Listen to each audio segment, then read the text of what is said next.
after 5 grueling years of mechanical sorting and getting things wrong and learning about new problems this car has, or had, we are finally here with the 1961 300 Adenauer. So many of you have asked about this car. So many of you have wondered when the long format video is going to come. And really, just like my other videos, this is not just an interview with the car, but a mechanical and philosophical, in-depth explanation of what this car is and what it represents. And there is not a more complicated car to explain than the W189. Starting in 1952, Mercedes-Benz developed the W186, which was the predecessor to this car. It had a shorter wheelbase. It had the same 3-liter engine with a unique overhead cam valve train, but it was carbureted. And so in 1958, with all of the lessons that Mercedes had learned from the 300 SL Roadster and Gullwing, they redesigned the engine and took the fuel injection system that was used on the 300 SC and adapted it to this car so that the humble 130 horsepower engine became a 180 horsepower engine, which was very significant for the time. Given that this car weighs almost 4,000 pounds, it is by no means a vehicle for the drag strip, but it performs with an alacrity that you would not expect from a big car from the 50s. And so, now it is here, fully reliable, ready to go anywhere that anyone desires to take it, even with features like air conditioning and a spotlight. And you know, the worst part of this whole interview for me, or getting up to this point, was, is this car going to be ready? We finally took the car on a roughly 350-mile trip last weekend to Lakeland, Florida and back for the Lake Mirror Classic. And the driving experience in this car was so wonderful that it sort of negated all of the difficulties I had in getting it here and to this point. So thank you so much, all of you, for joining in with me and watching this. And I'm going to try to explain Mercedes' most complicated car to you, the 300 little d Adenauer. I usually do this last, but this is really what makes the car. So, most of you are aware by now that Mercedes pioneered the use of fuel injection on their cars.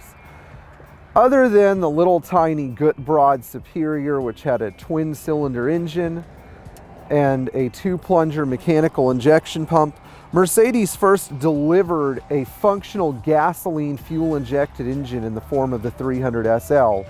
And after the 300 SL's success, both as a road car and a racing car in the SCCA, the reliability of this fuel injection system was unquestionably proven in the 300 SLR racing cars. Mercedes-Benz then adapted this fuel injection system in a more tame form, where it became a manifold injection system instead of a direct injection system right into the cylinders. So this beautiful injection system complemented the 3-liter Mercedes engine so well that they decided in 1958 that it was going to go into a sedan. This particular engine, in what is essentially an ancient car, produced 180 horsepower at 5,500 RPMs and would rev well past 6,000. For an engine from the 1950s in a car like this, that was virtually unheard of. Now, some people might say that the presence of the Borg-Warner 3-speed automatic, which Mercedes sourced from their relationship with Studebaker, hampered the car, but at the time, this car really needed an automatic transmission to complete the package.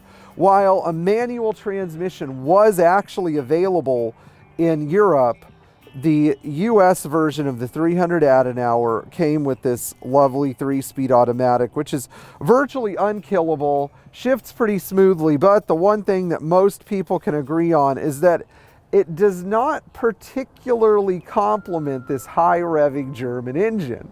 And so as a result, the transmission has kind of been a source of, well, what do we say? Unhappiness for some people, disappointment for others. But so far, we found that with a few adjustments to the pressure control linkage and to the transmission governor, it's actually performed pretty well and makes this old car drive like a modern car in many regards. As far as work we had to do to the engine, we took the generator out and installed an alternator from HK Engineering, which fits into the same space the generator does. The reason this is so important is because this car uses a serialized water pump and generator drive, where the generator drives the water pump using a jack shaft coming out of its rear end. Without the correct length and dimensions for this part, what you end up with is basically a non-functioning alternator. So this alternator conversion was very expensive. It was extremely difficult to implement, but we got it done. And now this lovely 300D has an electrical system that supports air conditioning, an auxiliary fan, GPS, as well as making the headlights brighter and the horns more functional. We also added an AC system to this car that was more in line with the modern Mercedes-Benz product. While it was delivered with air conditioning to its new owner, we went ahead and we installed an AC compressor from a 560 SL. A lot of people like to use Sandin rotary compressors on these cars, but the Sandin is actually kind of a junky compressor. It's made in China. It's not really a long-term compressor, and it doesn't really make cold AC. We wanted this car to have cold air conditioning, so we used the Nippon Denso compressor, as well as an auxiliary cooling fan, hidden in the grill from a 123 series, and different other little parts like a 107 AC dryer, and a wiring harness that we adapted from the diagram used in the 240D. This car also has power steering, which was a first for Mercedes. And if you're wondering what this is, we added it. It is a heat shield to keep the intake manifold temperature lower, which immensely helps hot starting. These cars were notorious for hot starting issues. This one doesn't have any of them because the intake doesn't cook from exhaust heat rising upward.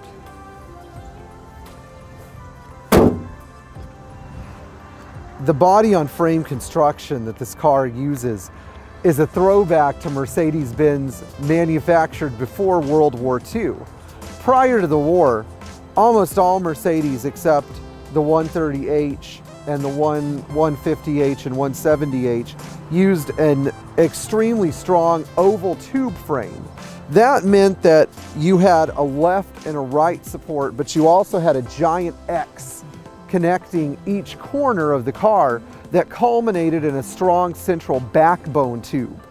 As a result, the frame of this car is practically bomb-proof.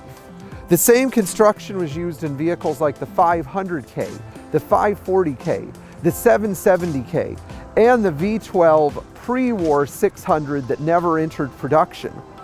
These massive cars contributed so much to Mercedes-Benz engineering that they felt after the war it wasn't quite time to retire the body-on-frame chassis concept, and it was given one last hurrah when it was used in the 300 Adenauer. People marvel at how this car is able to be a pillarless hardtop, and in fact, the roof is not even a stressed member. Note that the B-pillar only comes up to this point in the chassis. And when you roll the windows down, you get this amazing view of the entire open side of the car. You can even take the rear windows out. This specific design though, and the extended wheelbase was what made the 300D so incredibly special. Even today, this design feature of the car that Carl Wilfert absolutely demanded be retained actually makes people look at this car and recognize it not so much as just a big Mercedes S-Class, but the true predecessor of the 600. Only the 600 overshadows the 300 Adenauer in the lineage of Mercedes-Benz luxury cars, and therefore the 300 Adenauer has cemented itself in history as one of the most beautiful post-war Mercedes. While ownership costs between this car and a 600 are quite similar, this is a much more reliable, user-friendly car because the 600 uses so many hydraulic controls and so many features that were just used on singular models. Whereas this car keeps it extremely simple with its chassis and body design, as well as its electrical system and its use of manual controls for the windows and door locks. As beautiful as this car is on the outside, it's really what's on the inside that counts. The intimate connection between the W186, W189, and the 300 SL is something that really mystifies and adds a dimension to this car's character and history. The W186 birthed the 300 SL concept in 1953 and 54, and subsequently lessons that were learned on the 300 SL were fed back into the production of the W189. And so this car has more 300 SL in it than any other Mercedes except possibly the 300 SC, or of course the 300 Adenauer itself, the previous generation 300 Adenauer itself. Starting with the front axles and brakes are the exact same front axles and brakes that were used on the 300 SL Gullwing and Roadster. If you go back down through the car, the design of the drive shaft is the same unit, which is immensely strong, that was used on the 300 SL as well. It's just longer.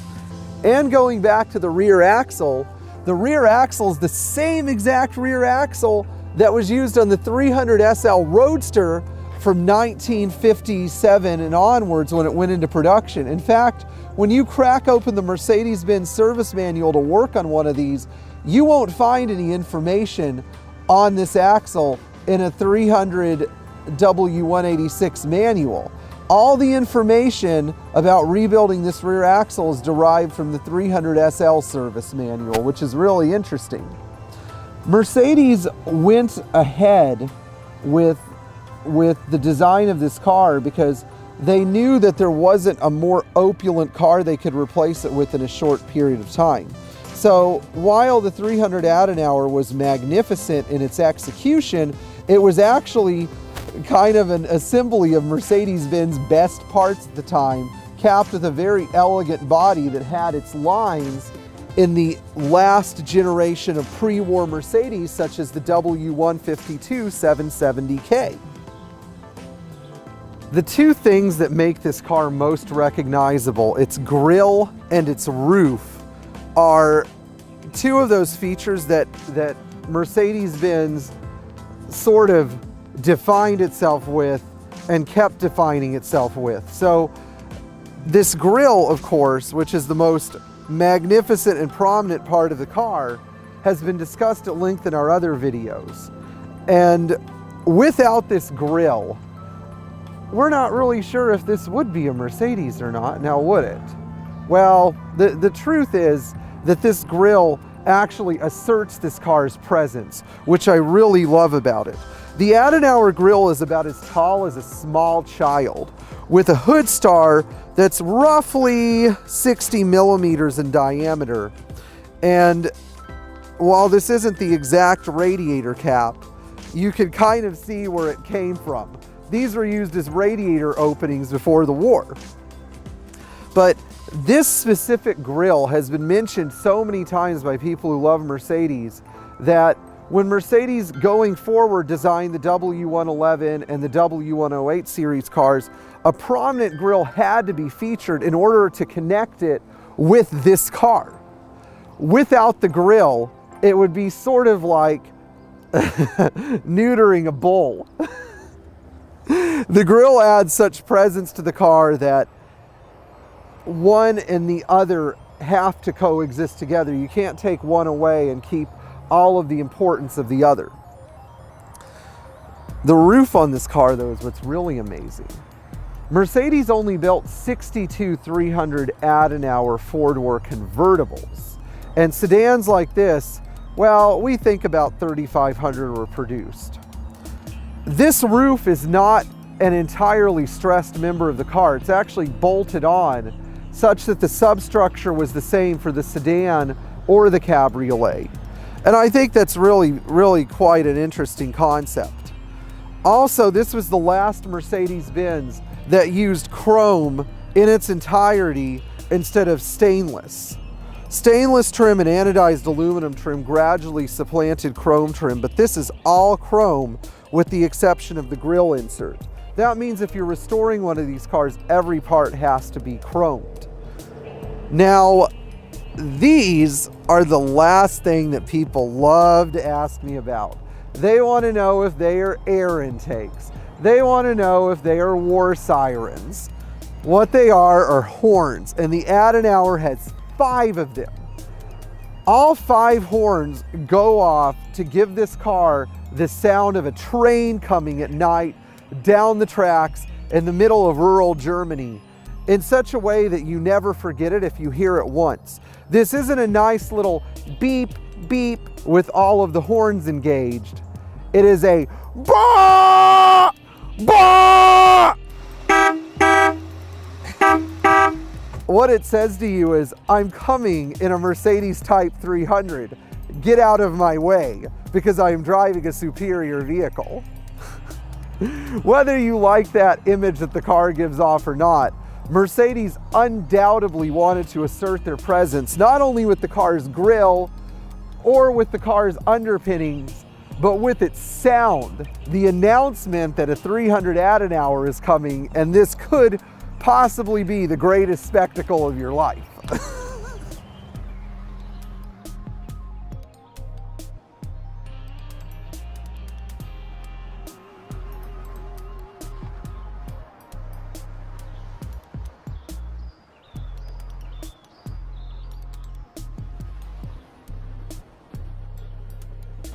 One of the most fascinating aspects of the 300 little d was that it got a different rear end treatment. Instead of having tiny little lights mounted in the bottom of curved fenders, Mercedes added these semi-tail fins and mounted the tail light inside the fender along with the reflector. These more prominent tail lights were part of the same design language that was seen on the Ponton at the time, but not only did they increase the car's visibility, making it safer, they gave the 300D a unique and more modern rear axle. It also helped in another way. It expanded the size of the trunk. In fact, there's so much space inside this trunk that if I was 5 years old, I would be very content spending the night in there as a fort. Mercedes, though, have always had very spacious trunks. The things that I really love about this car is more on the inside, because that's where you spend all your time. So the interior of this Type 300, which is not exactly like a 600 interior, is so much more than any other Mercedes interior, except for maybe that of a 600. Now, why is that? Well, we had talked earlier about the pillarless design, including rear windows that you can remove. But what this interior says about Mercedes-Benz at the time is really what's important. Notice that Mercedes put wood and chrome everywhere they possibly could. They weren't trying to accent a bird's eye maple wood strip on the dashboard. Nope, they just made the whole dashboard out of wood. And these weren't exactly shiny or opulent woods. These were just Northern European hardwoods that typically age very well and stay very strong. And so the whole reason that they built all of this interior stuff out of wood and chrome wasn't just to make it look nice. it was to make it look tough, durable, and highly functional. You have wood on the caps of the roof, on the strips in the doors, on the tops of the doors, on the dash, and what isn't wood on the dash is chromed. And of course you have velour carpet, and you have leather. This car's original interior color is olive green, and olive green was a unique color because, you know, at the time Mercedes had a better color palette, but even this olive green interior is kind of rare. Now, at some point this interior was redone, but I'm very happy with the choice of leather they used. This is probably about 20 years ago when you could surface dye leather for a lot less money. Once you look inside the interior though at the dashboard,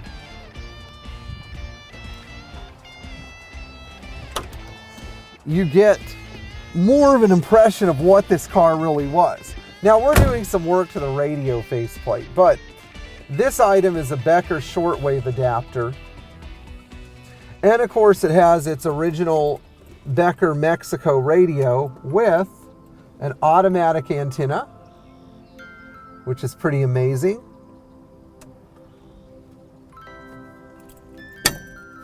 And you have a heavy duty steering lock, and then the AC unit that we talked about, which was installed in 1961. One of the best features though of the late production Adenauer was that it had a more modernized steering wheel from the W111 that I personally think looked better than the small center cap steering wheel used in 58 and 59. The integration of other items like the clock and the instrumentation, even the shift indicator and the radio speakers is just so marvelous because you get an interior that flows extremely well, almost like the entire thing was sculpted. And that's one of the things that I think makes the 300 Adenauer stand out today.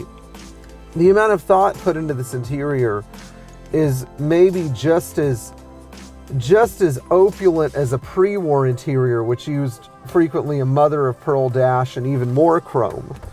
And of course it puts a new Mercedes-Benz interior to shame. Looking inside this car, the most amazing thing about it for a tall person like me is the fact that the roof is convex shaped so that my head doesn't actually hit the headliner. So even though this thing has a very low and striking roof design, I can sit in it very comfortably without any issues. This car also had a number of unique features ordered by its original owner: an external temperature gauge, a high-mounted mirror, a spot lamp, which is actually on the car's build sheet, and of course this AC system, which I really love because it makes the car usable during Florida summers. And then we added a couple other small things, or in the process of adding some small things such as a tachometer. But overall, what I'm hoping is, by the way, this tachometer is from a 300 SEL 6.3. You know, this car really does retain something unique when you look at it. When you see it, you almost want to play with all the controls and all of the switches. And I think that's what makes it so much fun. The neatest thing about this car, though, is the fact that there's a switch on the dash you can use to stiffen the rear suspension in case you have a lot of people or luggage in the car, which indicates that it is a real working car, not just some fuddy-duddy car that's meant to be driven by a chauffeur. Now, these Type 300s were available with a divider. And the divider was designed so that you could be chauffeur driven.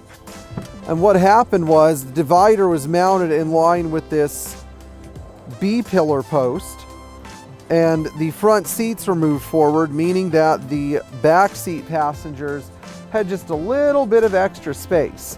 While in Europe, chauffeur-driven examples were more popular, the level of wealth in the United States ensured that this was usually a car that was owner-driven. You can close that door with just a flick of the wrist. It actually closes much better than any modern Mercedes-Benz door, which I really love.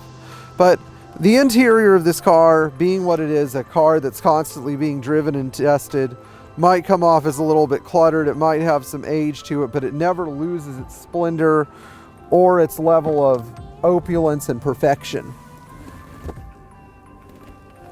In fact, I would say that my favorite thing about this car is that it feels like you're driving a pre-war Mercedes in some aspects, but it's as comfortable and usable as a modern Mercedes-Benz.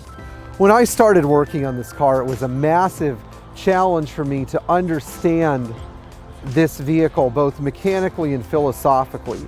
In fact, these cars are so poorly understood mechanically, and they're so mysterious, even to most Mercedes aficionados, that having the opportunity to touch one and service one and do restoration work on one, or perform restoration work on one, is really a life-changing experience. So what I hope to do was bring some of that life-changing momentum to you guys so that I could expose you to the beauty of the 300 Adenauer. And at the end of the day, after wrestling with so many questions about the meaning of this car's existence, I learned and really became aware of one thing, that this was the best car Mercedes-Benz had to offer at the time. So, thank you so much for tuning in. Thank you so much for checking out our channel if this is your first time. If you haven't liked our video, please do so. And if you haven't subscribed yet, we invite you to do so as well. Please leave your comments below. Hit the bell for notifications. And thanks to our Patreon supporters, we've been able to film this video. Please consider contributing to our channel on Patreon so we can bring you more amazing content that no other Mercedes-Benz oriented channel on YouTube brings you. Thank you so much and happy motoring.